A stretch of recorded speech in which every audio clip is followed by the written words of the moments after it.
Bonjour à tous, bienvenue sur Vie TV. Qu'est-ce que c'est manifester l'image de Dieu?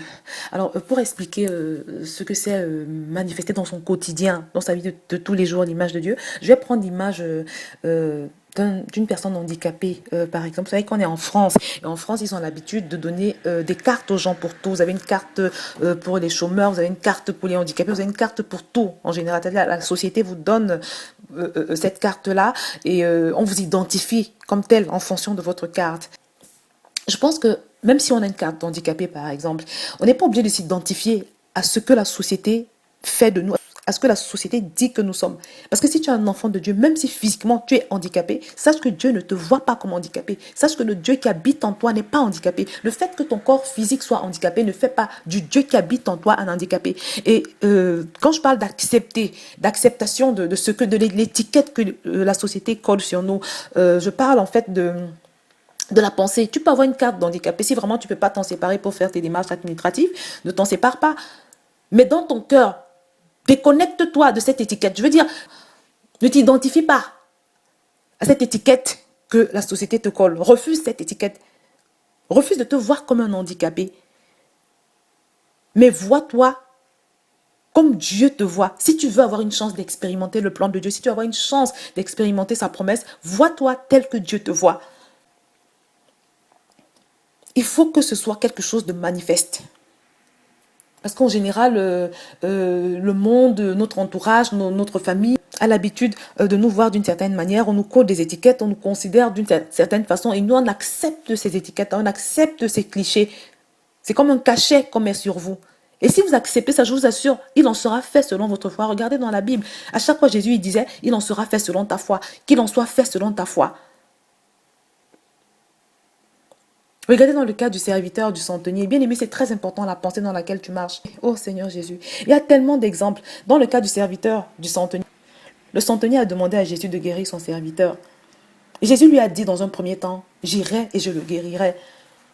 Et puis le centenier lui a dit, mais non, tu n'as pas besoin de venir. Ta puissance est suffisante pour que mon serviteur soit guéri à distance. Et là, Jésus a changé d'avis. Jésus a juste suivi la foi de ce monsieur-là. Je ne sais pas si vous réalisez. Dans un premier temps, Jésus voulait se rendre, se déplacer dans la maison du centenier pour guérir son serviteur. Mais le serviteur a cru que Jésus pouvait, de sa position, de là où il était, de la distance où il était, que Jésus pouvait guérir son serviteur. Et Jésus a honoré sa foi. Si sa foi s'était limitée à penser que Jésus ne pouvait guérir son serviteur qu'à distance, c'est ce qu'il aurait fait. Et moi, quand j'ai relu ce verset, je vous assure, j'ai eu peur. J'ai tremblé, je me suis dit... Mais ça veut dire que Dieu, en fait, il nous suit dans ce que nous pensons.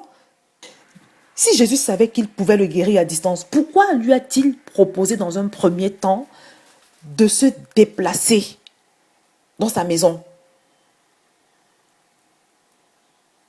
C'est pour te dire que Jésus honorera toujours ta foi. Il fera selon ce que tu penses. Que le danger, ton grand danger là, c'est ta pensée qui te condamne. C'est ta pensée qui te limite. C'est la foi dans laquelle tu marches. C'est ce que tu penses de Dieu, ce que tu penses de tes circonstances, de toi-même, de ce que tu es et de ce que tu as. C'est ça qui détermine ta vie, bien-aimée. Dieu n'est pas un menteur, je vous assure. Dieu n'est pas du tout un menteur. Bon, ce que nous devons travailler, c'est notre pensée, la foi dans laquelle nous marchons, la foi dans laquelle nous marchons, la pensée que nous entretenons, ce que nous manifestons, quelle est l'étiquette que nous portons, quelle est l'étiquette que nous nous donnons à nous-mêmes, quel est le cachet que nous nous mettons sur nous-mêmes, sur nos vies. C'est ça qui détermine ta vie, je t'assure. Et après, on va trouver Dieu cruel. Mais non, c'est toi, c'est ta pensée. C'est ta pensée. Si tu penses que Dieu ne peut pas faire ci ou ça, si tu limites Dieu, il va pas le faire.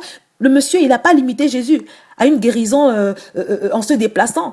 Mais il a cru que Jésus pouvait le guérir là, de là où il était. Et Jésus lui a accordé la guérison de son serviteur, conformément à sa foi. Qu'il en soit fait selon ta foi. Qu'il en soit fait selon ta foi. Qu'il en soit fait selon ta foi. Qu'il en soit fait selon ta foi. Jésus l'a répété tant et tant de fois dans la Bible. Donc, bien aimé, comprenons donc que ce que nous devons travailler par-dessus tout, c'est notre foi, notre foi, notre foi, notre foi, parce qu'il en sera toujours fait selon notre foi. Donc, c'est ce que je voulais dire pour donner une image de comment est-ce qu'on peut faire le nécessaire pour manifester l'image de Dieu et combattre tout ce qui peut lutter contre l'image de Dieu dans nos vies personnelles. Donc, que le Seigneur vous bénisse et à très bientôt sur VTV.